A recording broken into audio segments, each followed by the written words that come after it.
How to add a lot of pictures on Instagram Story. Hey everyone, in this video tutorial, we're showing you how to add multiple pictures to Instagram Stories, step by step. It's super simple, so let's get started. First, open the Instagram app on your phone. Once you're in, go to your profile by tapping the profile icon at the bottom right corner of the screen. Next, tap the plus icon at the top of your profile page. A menu will pop up. Choose Story from the list.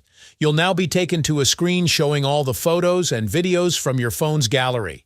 To add multiple images to your story, press and hold on one photo to enable multi-select. Then, tap on the other pictures you'd like to include. Once you've chosen your photos, tap the Next button. You'll now see a couple of options. Select Layout to create a collage with your selected photos. Now you're on the story editing screen. Here you can customize your post by adding music, stickers, or text to make it your own. When you're happy with how it looks, tap your story to share it with your followers.